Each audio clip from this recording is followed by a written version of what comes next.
Hi everybody, I'm going to talk to you a little bit about cherry trees today. There is not a lot to say about cherry trees other than get down before the birds do.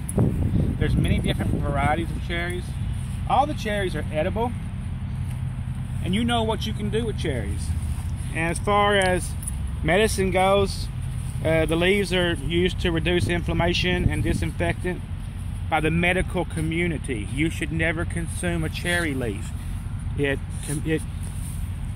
compound between your saliva and a cherry leaf produces arsenic. So never eat a cherry leaf or the pit of a cherry. But the tissue is good for, the fruit is still good for all kinds of things in your body. Just leave that other thing alone. Now the fruit tastes great, it's high in protein, and it's good for osteoporosis. So if you're grandma, eat the cherries. And if you're pre-grandma, eat the cherries. You don't want to get the osteoporosis. Like I said, the cherry is in the rose family. And you better eat it before the birds get there, or you're not going to get no cherries. But they like them a lot.